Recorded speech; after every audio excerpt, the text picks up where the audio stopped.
Episode के शुरुआत में हम एक बस को देखते हैं जो कि जैंग रोड के ऊपर चल रही थी। इस बस में काफी सारे लोग बैठे हुए थे जो कि शहर छोड़कर जा रहे थे। और इन्हीं लोगों में से एक बंदा यही कहने लग जाता है कि पहले कुछ अर्थक्वेक वगैरह आया था और माउंटेन फूजी भी तबाह हो गया। इस वजह से सारे लोगों को दूसरे शहर में जाना पड़ रहा है। तो तभी उसके साथ एक औरत भी बैठी हुई थी जो कि काफी हैरान थी। और वो यही कह रही थी कि मेरे पास तो कुछ भी नहीं है। मैं कुछ सप्लाईज यांग सिटी में लेकर जाना चाहती थी, लेकिन अब मुझे खाली हाथ जाना पड़ेगा। तो उसी औरत के साथ बैठा हुआ लड़का उसे ये कहने लग जाता है कि यार खूबसूरत लड़की, क्या तुम्हें पता नहीं है कि वॉलमार्ट और जितने भी वेयर हाउसेस ने उसमें सारे के सारे सामान को मूव कर लिया गया है। इतना सुनना था कि वो औरत हैरान होकर कहती है कि तुम क्या कह रहे हो। तो साथ बैठा हुआ एक गंजा आदमी भी कहने लग जाता है कि ये तो पुरानी न्यूज़ हो चुकी है। क्या तुम्हें पता है कि डोंगविंग लेक जो कि सैनचेंग में पाई जाती थी वो भी ड्राइड हो चुकी है। बाकी के वेयर हाउस का सामान भी खाली हो चुका है। तो वो औरत कहती है कि क्या सच में? मुझे तो पता है कि जो भी उस वेयर हाउस में सामान मौजूद है उसकी कीमत तो अरबों डॉलर है ना। सोचेंग उसके पीछे बैठा था जो कि यही कहने लग जाता है कि नहीं, उसकी कीमत तो ट्रिलियंस में होगी। अब जैसे सारे लोगों का फोकस सोचेंग के ऊपर हो गया था तो सोचेंग उन्हें कहने लग जाता है कि ये सप्लाईज जो ख़त्म हो गई हैं और जो नेचुरल डिजास्टर्स हो रही हैं, तुम्हें अपनी आंखें खोलना होगी और देखना होगा कि ये तो कुछ भी नहीं है। दुनिया का खात्मा होने वाला है। वो औरत ये सुनने के साथ ही कहने लग जाती है कि क्या तुम सच कह रहे हो, ये दुनिया खत्म होने वाली है। तो उसके साथ बैठा हुआ बंदा कहने लग जाता है कि लगता है कि तुम जरूर मजाक कर रहे होगे। अगर वह तुम मजाक नहीं भी कर रहे, दुनिया खत्म होने वाली है तो इसका मतलब है कि हम सारे लोग मारे जाएंगे। तो मैं इसके लिए काफी एक्साइटेड हूँ, क्योंकि सभी लोगों को एक साथ ही मरना है। सोचेंगे ये सुनने के साथ ही कहने लग जाता है कि इसके कहने का मतलब है कि तमाम चीजें बराबर है, लेकिन ऐसा कुछ भी नहीं होने वाला। मरने तक कोई भी हम में से सेम नहीं रहेगा। ये जो भी यहाँ पर बैठे कर रहा है ना कि हम सभी लोग इक्वल हो जाएंगे, ऐसा कुछ भी नहीं होने वाला, क्योंकि मैं इसे पर्सनली एक्सपीरियंस कर चुका हूँ। सोचेंगे अब अपनी लाइफ के बारे में बताते हुए कहने लग जाता है कि मेरा दोबारा जन्म हुआ है और पिछली लाइफ में मैं एक ऑर्डिनरी डिलीवरी मैन था और तभी मैंने देखा कि दुनिया तबाह हो गई। यहाँ पर एपोकलिप्स आ गया था, ये भी सोलर एनर्जी रिलीज होने की वजह से हुआ था। और जैसे ही टेम्परेचर अर्थ का बढ़ना शुरू होता है तो जमीन में छुपे हुए अब सारे के सारे मॉन्स्टर्स बाहर आ जाते हैं, क्योंकि वो अब अंदर सरवाइव नहीं कर सकते थे, उन्हें सरवाइव करने के लिए बाहर आना पड़ गया था। और उसी एपोकलिप्स के बाद पूरी की पूरी दुनिया चेंज हो गई थी, उन्हीं मॉन्स्टर्स ने हमारे ऊपर अटैक करने शुरू कर दिए थे। अब एक नई दुनिया बन चुकी थी, इसलिए नया ऑर्डर भी तैयार हो गया था।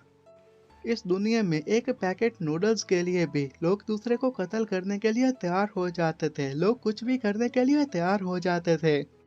और सिर्फ एक हैम सॉसेज के लिए तुम्हें जो कुछ भी करना पड़ता है, तुम लोग तो उसके लिए भी तैयार हो जाते। और फिलहाल तो मैं उस एपोकलिप्स से एक महीने से पहले दोबारा रिबर्न कर चुका, मुझे पता है कि अगले एक महीने में क्या होने वाला है। वो बस से उतरने वाला था कि साथ बैठी हुई लड़की आगे बढ़ती है और उसे रोकते हुए कहने लग जाती है कि यार यंग लड़के, मेरी बात सुनोगे क्या। फिर वो उसके साथ चिपकते हुए उसे ये कहने लग जाती है कि तुमने जो कुछ भी अभी भी कहा है उससे मैं काफी डर गई हूँ। और क्या तुम। वो आगे कुछ कहती है कि तभी ही वो बस से नीचे उतर जाता है। और उसे यही कहने लग गया था कि तुम्हारे अलावा भी मेरे के पास करने के लिए काफी और काम है, तो मुझे माफ कर देना। वो लड़की उसकी ये बात सुनने के साथ हैरान हो जाती है कि तभी ही उस बस का दरवाजा बंद हो गया था और बस आगे बढ़ने लग जाती है। सो चैंग थोड़ा सा ही आगे बढ़ा था और सामने खड़े हुए मार्ट को देखने के साथ कहने लग जाता है कि एपोकलिप्स ने मेरे लिए जो सबसे चीज जरूरी है वो यही है कि मुझे यहाँ पर सप्लाई को कंट्रोल करना होगा।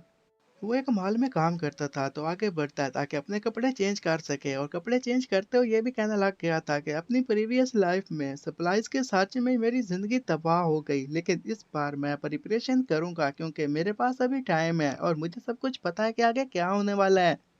और कपड़े चेंज करने के बाद ही जैसे ही काम पर जाने के लिए तैयार होता है कि सामने खड़ा हुआ बंदा उसे कहने लग जाता है कि तुम पूरे 21 सेकंड लेट हो चुके हो, तो आज के दिन की सैलरी में से हाफ सैलरी काट जाएगी। तो इस पर वो कहता है कि मुझे माफ कर देना। और थोड़ा सा ही आगे बढ़ने के साथ ही फिर वो मुस्कुराते हुए हमें यही बताने लग गया था कि अपनी प्रीवियस लाइफ में मेरा बॉस भाग गया था, जिसकी वजह से वो मुझे पे नहीं दे सका। तो अब मैं उस पेमेंट के बदले में इस सामान पर हक रखता हूँ। तो उसने मेरे किसी न किसी तरीके से तो पैसे चुकाने ही हैं, तो ये जो सारा सामान पड़ा हुआ है क्यों ना इनके बदले में वो पैसे चुका लिए जाएं। फिर वो अपनी पावर का यूज करते हुए उसके पास स्पेस की पावर थी, इसी की वजह से सारी सप्लाईज को वो कंट्रोल करना शुरू कर देता है। उसे ये भी बताया जाता है कि यहाँ पर राइस कुकिंग ऑयल मीट और इसी तरह बाकी भी सारी चीज़ों को डिटेक्ट कर लिया गया है और फिर उसी की स्टोरिंग शुरू हो जाती है। और थोड़ी ही देर में वहाँ पर जितना भी सामान पड़ा हुआ था वो सारा का सारा स्टोर करने में कामयाब हो जाता है और ये देखकर खुश होता है, कहने लग जाता है कि यही मेरे पास पावर स्पेटियल एबिलिटी है। इसी एबिलिटी के बारे में वो ये कहने लग जाता है कि मेरे इर्द गिर्द जो भी चीज़ें मौजूद होंगी, मैं इसी पावर स्पेटियल एबिलिटी का इस्तेमाल करके उस चीज़ को स्टोर कर सकता हूँ और ये अलग ही डायमेंशन में चली जाएगी। इस डायमेंशन की अगर लेंथ की बात करूँ, विड्थ की बात करूँ या हाइट की, तो वो पूरी 10,000 मीटर्स है। और इसी एबिलिटी की वजह से मैं कुछ भी परचेज कर सकता हूँ और उसके बदले में मुझे पैसे भी नहीं देने होंगे। और इसी एबिलिटी का इस्तेमाल करके मैंने 2 फ्रेश वाटर की लेक्स को ड्राई कर लिया है। बाकी भी कुछ सारी चीज़ों को स्टोर कर लिया जो कि एपोकलिप्स में मेरे काफ़ी काम आने वाली हैं। एपोकलिप्स दुनिया में तो एक नूडल के पैकेट को हासिल करने के लिए भी हमें जान लगाना पड़ जाएगी, उसकी कीमत भी लाखों में होगी। लेकिन इस स्टोरेज की वजह से मेरे पास फ्रेश फूड होगा, क्योंकि यहाँ पर टाइम वर्क नहीं करेगा, तो मैं जब चाहूँ ताज़ा खाना खा सकता हूँ। और फिर ये सारी बातों को लेकर वो काफ़ी इमोशनल भी हो गया था, क्योंकि अपनी प्रीवियस लाइफ में उसे काफ़ी गंदी गंदी चीज़ें खाना पड़ गई थी, लेकिन इस बार वो फ्रेश खाना खा पाएगा। वो अब अपने सिस्टम को चेक करता है कि इसमें क्या-क्या स्टोर कर लिया है, तो वहाँ पर उसे मालूम होता है कि उसने राइस के 210 बैग स्टोर कर लिए हैं, कुकिंग ऑयल की भी 152 बोतल स्टोर कर ली हैं और various fruits, vegetables, mineral water, बाकी भी इसी तरह का काफ़ी सारा सामान उसने कलेक्ट कर लिया है। और इतने सारे सामान को देखने के साथ ये कहने लग जाता है कि अब फैमिली में जाकर अपनी ज़िंदगी आराम से गुज़ार पाऊँगा, क्योंकि मैं काफ़ी ज़्यादा टेंशन में था, अब ये टेंशन भी दूर हो गई। कि इसी सामान को दूसरी जगह पर पहुंचाने वाले कुछ लोग आ जाते हैं, जैसे मॉल में एंटर होते हैं और कहते हैं कि हमें सामान को मूव करना होगा, लेकिन ये देखकर हैरान हो जाते हैं कि वहां पर तो कोई सामान रखा ही नहीं था। फिर उनकी नज़र सू चैंग पर पड़ जाती है और वो सू चैंग को ये कहने लग जाते हैं कि यहाँ पर इतना सारा सामान पड़ा हुआ था, वो कहाँ चला गया, कहीं इसके पीछे तुम्हारा हाथ तो नहीं है। सू चैंग इतना सुनने तक उन लोगों को कहने लग जाता है कि हाँ, वो सारा सामान मेरे पास मौजूद है। वो लोग हैरान हो जाते हैं, क्योंकि इसके पास तो कुछ था ही नहीं, उन्हें नज़र जो नहीं आ रहा था। और यहीं पर ये एपिसोड खत्म हो जाता है।